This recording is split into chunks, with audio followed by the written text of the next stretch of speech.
people are so gung-ho about finding what's the hot franchise.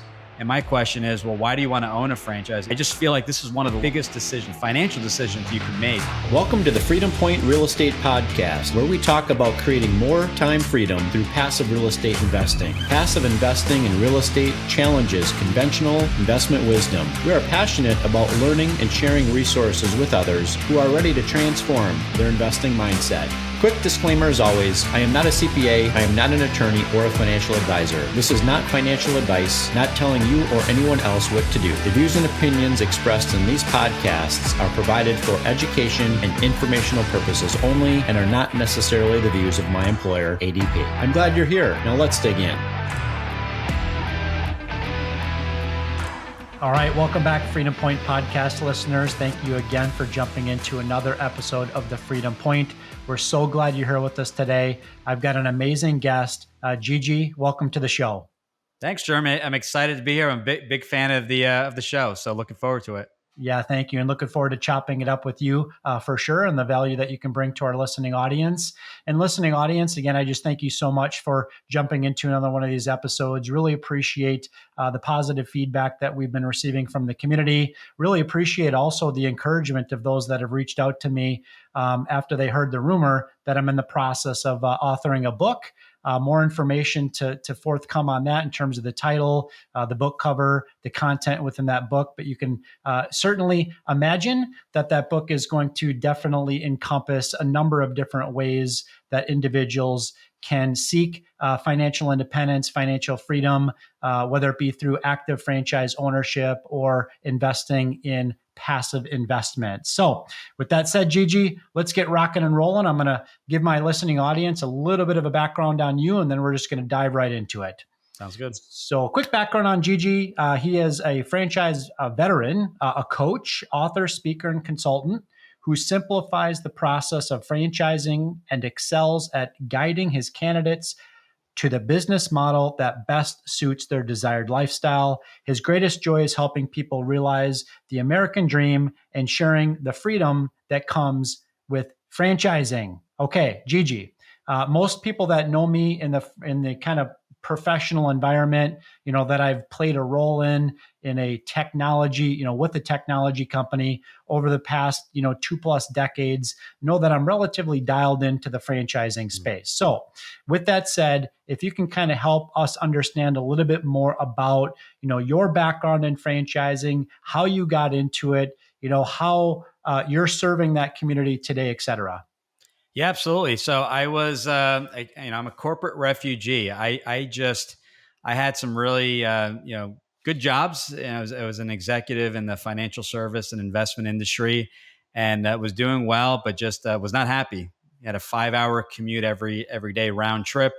I had 20 bosses to answer to. If I screwed up, I heard it 20 times, and just didn't like the route I was going in. So I decided, hey, we just got married, wanted to start a family, and I said there needs to be change if I want to be able to see my kids, which was what was most important to me, and it's still most important to me.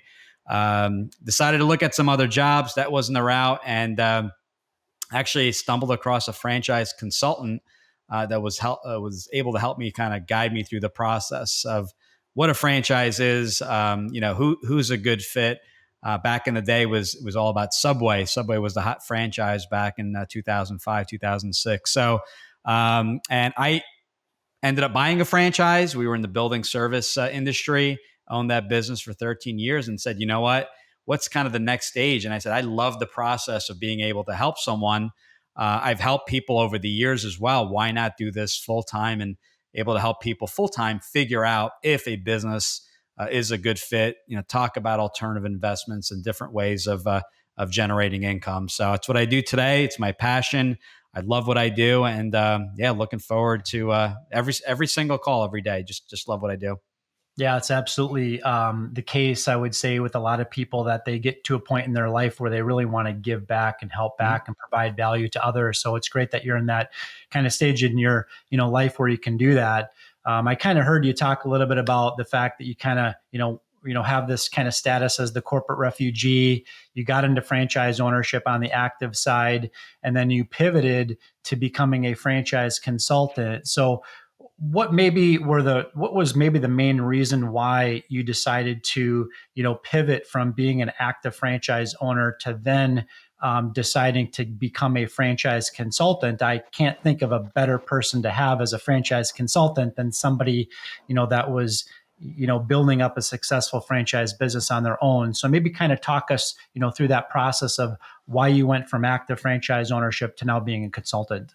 Yeah, it's a great question. So I was, I've been helping people since 2005, 2006 along my journey. How did you get into business ownership? How do I start the process? So I've been really a consultant for many many years in assisting people. And as far as my last business, we just had a buyer in the area that was looking to kind of take over the tri-state area, buying all the companies within that industry. And within the perfect timing, we were doing really well. I got the offer price. Sometimes it's not planned. I had listed the business, didn't find the right buyer or the right offer, and all of a sudden I take the listing off the market, and then all of a sudden someone comes by and gives us an offer. So business was going really well. I really enjoyed helping the people, because it's not just helping people find a business, but to avoid the issues, right? People are so gung ho about finding what's the hot franchise. And my question is, well, why do you want to own a franchise? Is a franchise even that a good fit for you, given what you want to accomplish and where you are in life? So I just thought it was a perfect transition. Got my ask price. Was able to kind of say, okay, how do I run this business? And I run this business today on my own. I outsource a lot of my marketing and the assistants and things like that. And I just feel like this is one of the biggest financial decisions you can make. And if I can help people either avoid buying or getting into business, or just getting into business but avoid making those mistakes, that's my way to really give back and help anyone essentially within the U.S. and Canada. Yeah, that's great. So I know that one of the kind of main trigger events for you to get into franchising, and maybe you can correct me if I'm wrong, but I would suspect this is also kind of the same type of journey that most people that you talk to that are also looking to get into franchising are seeking, and that is this escape from the rat race, the escape from the active W-2 income, the corporate refugee, right? They really want maybe more time freedom, or they want more, control over their life in terms of, where they spend their time, who they spend their time with, maybe more control over their schedule, et cetera. So what would you say are maybe kind of some of the main reasons why an individual that gets into their maybe 30s, 40s, 50s, 60s comes to this realization that they want to start working to fulfill their own dreams versus fulfilling the dreams of someone else? Yeah, wow, that's a good question. Ultimately, I think it comes down to, for me, was time. And no matter how much I made, we still had 24 hours in a day, and I wanted to kind of control what I did within that 24 hours. And with wanting to start a family, kids on the way, I did not want to miss kind of the activities. Financials were extremely important. Wanted to make some money, but ultimately time was the most important thing. So 13-hour days, but 14-hour days with the commute and all was just not gonna work for my lifestyle. So I sat down. Most important thing, sat down with my wife, making sure we're all on the same page. Took a pay cut, obviously, to start the business. Had to shell out money on top of it to buy my president, my CEO role. But it was really time. And when people say, well, what was your why, or what are you passionate about? And for me, it was becoming a soccer coach. And I can say to date, and hopefully it continues this way, never missed a soccer game for my son, never missed a major family event. Got to go to my daughter's dance recitals back in the day when she was doing dance, and then with Girl Scouts. So that's my success story. I was kind of lining myself up with other people and income ranges and things like that. But ultimately, money is important. But for me, given the limited time, time that we have on earth, I wanted to spend as much time with them. So that was my why. And that's my success story. Yeah, I'm into that. And I have to be fully transparent with the audience here. I have missed many hockey games, but it has nothing to do, my youth hockey kids, by the way, it has nothing to do with the fact that I was too busy working the W-2. It's because I have 4 children that spend time on the ice and I can't be in 2 places at once. So oftentimes those events overlap. So appreciate that. I want to kind of just think about this in practical terms. So maybe somebody that's listening to this episode today is thinking to themselves, I'd really like to look into, the potential of becoming a franchise owner. I'm not sure, what I would be good at. Are my skills in my day job transferable into small business ownership? Why should I hire a franchise consultant in the first place? I don't really know if I like food and I like retail less. What are kind of some of the things that you would talk to with a prospective franchise owner that's looking to investigate the potential of buying into a franchise business? Yeah, I mean, why do you want to do this? This is a lot of work. My W-2 job was a piece of cake when it came to the hours, and then I started my business. I was putting in a hell of a lot more hours initially. So people think it's just this: you throw the money, you buy the franchise fee, and it runs on its own. That's not the case. So why do you want to own a business? It has to be more about financials, because that why, that reason you're doing this, my why, my family, that's going to get you through the ups and downs, right? Things are cyclical, emotional, markets, you name it. Everything is cyclical. So you're going to need that strong why and that reason. Once we get past that, we talk about a franchise. A franchise is definitely not the right fit for everyone. Why do you want that franchise? Do you want that business on training wheels? Do you want that infrastructure built for you? That was the case for me. I didn't want to build everything from scratch, so I went the franchise route. But it's not the case for everyone. So once we get past all that, our second call, usually we'll spend time here, but really breaking down, kind of working in reverse. So we got your goals and the reasons why. And now we talk about, what does this business look like? Because the worst thing you could do is start looking at brands. It just causes overwhelm. It may not be available in your state.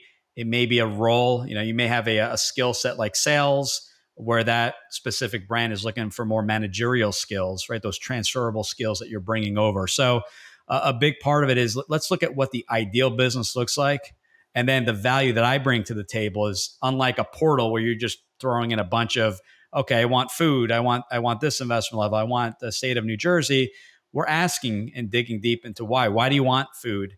Well, everyone has to eat. Okay, well, we're looking for a business. It sounds like a business that has high demand. So we'll start, peeling back the onion, looking at those key characteristics, and then we bring to the table, typically anywhere from 2 to 5 brands that match this ideal business, what that ideal business looks like. Most importantly, that is also available in your market, because not every brand is available in all 50 states. There are certain states that are registration states. You may not have the offering there, or it may be sold out. So the value we bring is first figuring out, the most important thing is a franchise, a good fit. Let's set the kind of what is a franchise? What does it require? We look at the ideal business, and then we work with you making the intros. Our service is paid directly from the franchise companies, people we work with. There's no contracts, there's no fees. So my recommendation is it's a no-brainer, but you need to find the right person that you kind of click with, a person that's owned a business that really understands what business and franchise ownership is. That would be my recommendation. Yeah, that makes sense. So once the person's kind of identified or maybe niched down in terms of what might be a good fit based upon their, skills, abilities, Right. the time commitment to the business, what does a typical investment look like? I know that can really, vary widely. Are there different places or sources of capital that people can find out there, whether it's maybe 401k dollars or an SBA loan? That's kind of question number two. Question one. Question two is really around, this concept of, how involved does the franchise owner need to be in the business? I know it's going to be brand specific, but are there brands that people can invest into, that are semi-absentee, fully absentee, or really require them to peel off the onion and really escape the W-2 right away? Yeah, so I would break down as far as businesses go. You have we'll call it non brick and mortar businesses, something that could be run from home, a restoration business, a coaching business. Those are up and running anywhere from 1 to 3 months. Investment level 100, 200 range. Could be less, could be more, but that's going to include the franchise fee, working capital, marketing. The advantage there is a lower investment. You can get open up to market relatively quicker versus a brick and mortar, what we call brick and mortar physical location. Now there's, being located in a strip mall versus a standalone building. I give a range of 6 to 18 months to get open, and an investment of 200,000 to easily $1 million to get open, and that's going to include the build outs, the permits, the franchise fee, and everything in between. So those are the differentiators. There's going to be a range in investment, the time to get open. Service businesses, they're territory based, so you can easily pick up another territory for usually a discounted franchise fee to be developed later. Whereas brick and mortar, you're essentially that investment. If you're buying a second location, essentially doubles because now you got that new team you got to build out. You got to hire a new GM. That infrastructure, that build out, maybe get a little discount on the franchise fee. So those are typical ranges depending on the market, depending on the brand itself. Three types of franchise ownership. Number one is going to be brands. Certain brands require you to be full time in the business, so it's going to be very difficult to keep that job and run the business. They'll require you to be full time, maybe not indefinitely, but at least for the first 6 to 12 months to get the business up and running. The second, which I think is the most popular, is what we call semi absentee. What does that mean? You can keep your job and run the business on the side. Usually there's a general manager involved. Maybe they have some equity, some phantom equity in the business, and they're running the day to day. You're working the business maybe more nights, weekends, and whenever you have time during the day.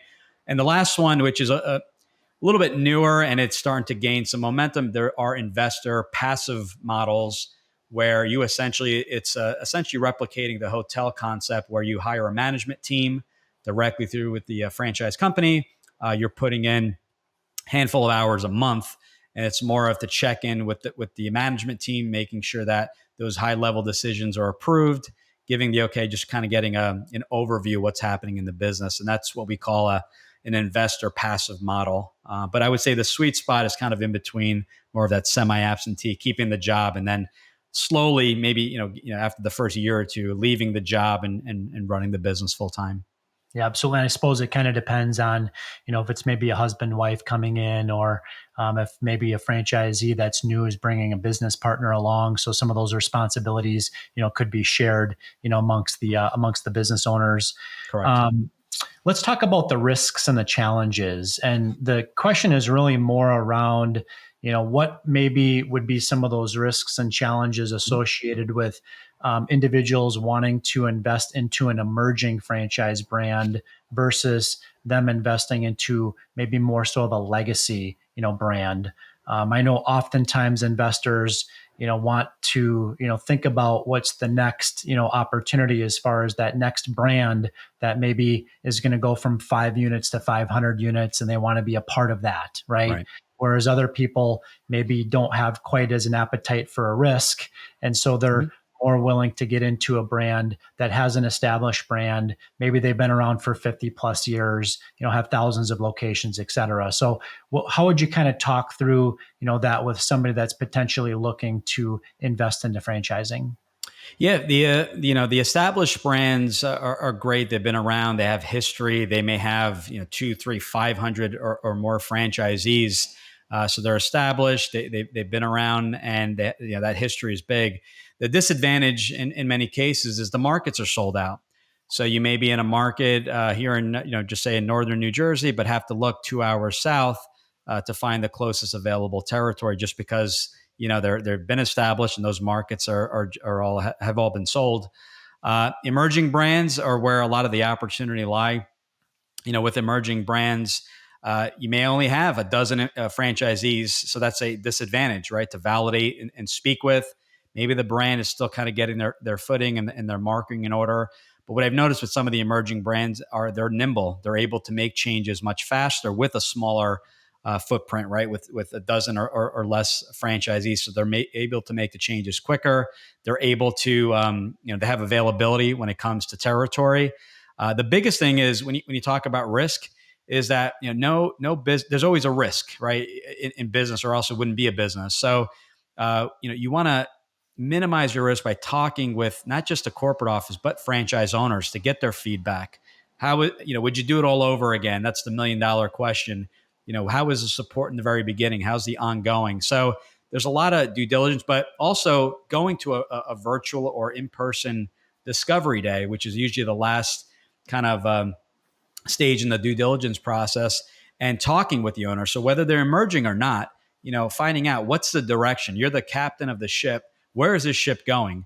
Are you going to be adding, is this a parent company where you're going to be adding multiple home service brands, or is this just a singular brand, but now you're offering, 2-3 revenue streams, and that's going to double by the end of the year because you're working on X, Y, and Z. So, getting an idea of where the ship is going, that's a crucial step, which is a step that some people just feel like they don't need, right? Yeah, I made my decision. No, you haven't made that decision yet, or the most informed decision, until you meet and sit down with the founders and review that. So you want to minimize a franchise is a proven system. You want to make sure that they're following through with their promises in the franchise agreement, that they're getting support. You want to make sure that culture is there. So don't rush through this process. Go through, spend as much time as needed. Make sure it checks off all the boxes. And if an issue comes up, bring it up. People I work with, if I hear issues or concerns, I always say, what's your concern? Let's speak with the franchisor. Maybe there's a reason for putting that in the agreement, or maybe there was a reason for franchisees who have struggled in the past, but we have fixed that via the new marketing that we've implemented. So don't rush. That is the major benefit you get with the franchise. You have franchisees, you have this culture that you can speak with, and versus a startup where you don't have that luxury. Yeah, no, that's a great point that you bring that up. I didn't even think about the fact that, when a new prospective franchisee is looking into investing into a brand, or just quite frankly, deciding to invest into franchising in general, Right. a huge part of that is going through due diligence, which you help, guide them through. And a big part of that is the fact that depending upon the brand, of course, you could have, tens, hundreds, or thousands, franchisees that have kind of been there, done that before. And as a direct result of that, that's a huge, step to that due diligence process, is to have the opportunity, to engage with some of those successful franchise owners, and maybe even have the opportunity to engage with those that have maybe struggled a little bit, to find out, Right. What are some of those gaps in their skill set, that you could bring to the table to help, de-risk, the potential of a failure. Absolutely. Well, great. Well, I have to ask the question, is there a specific individual that maybe franchising is just not a good fit for? Yes.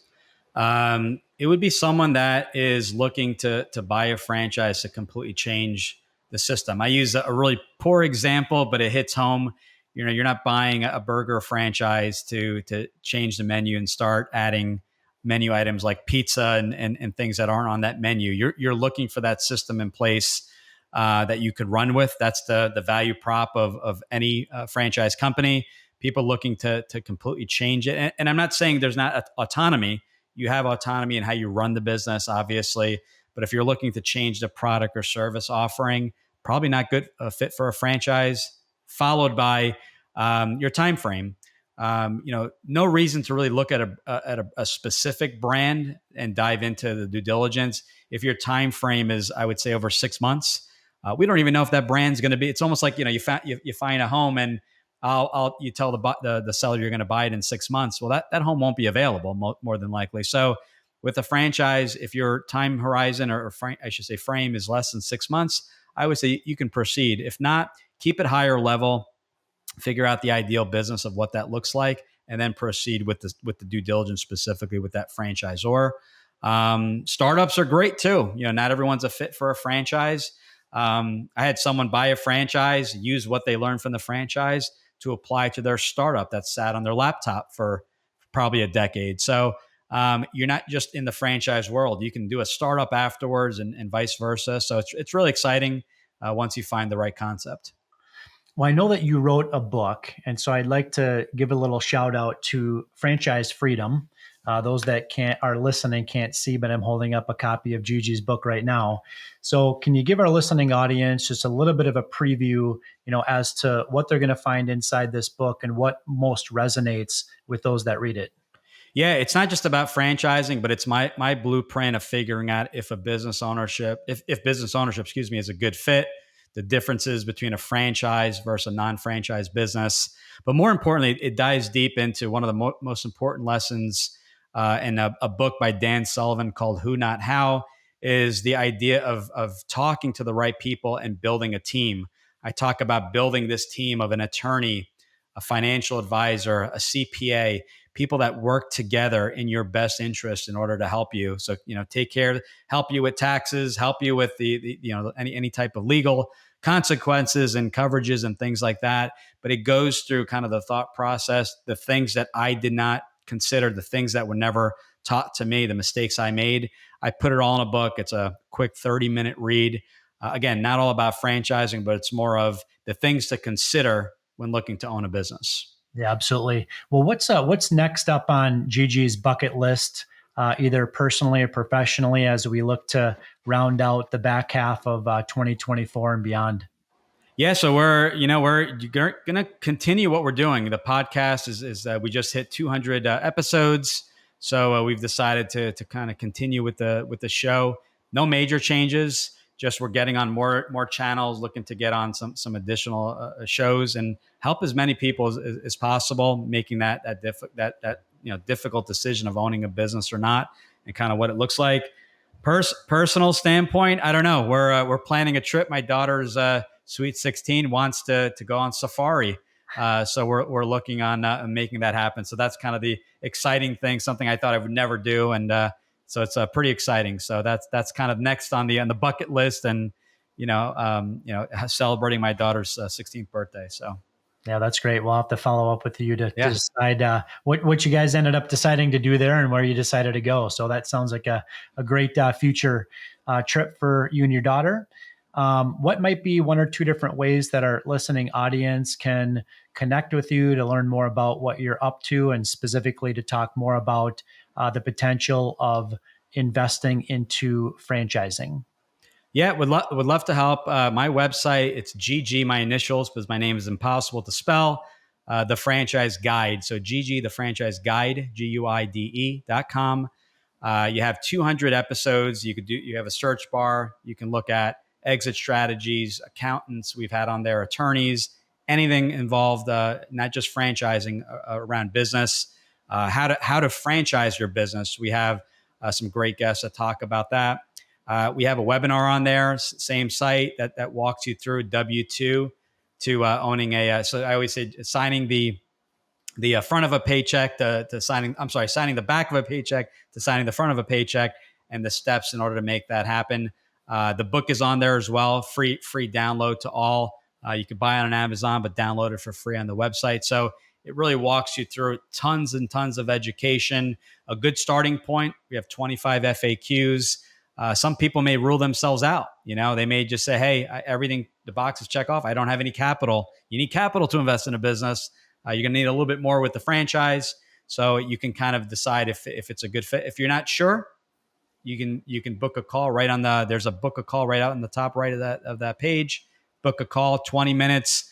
I guarantee you'll learn something, maybe decide together if a franchise is or is not a good fit. And happy to help anyone in the U.S. and Canada make that dream a reality.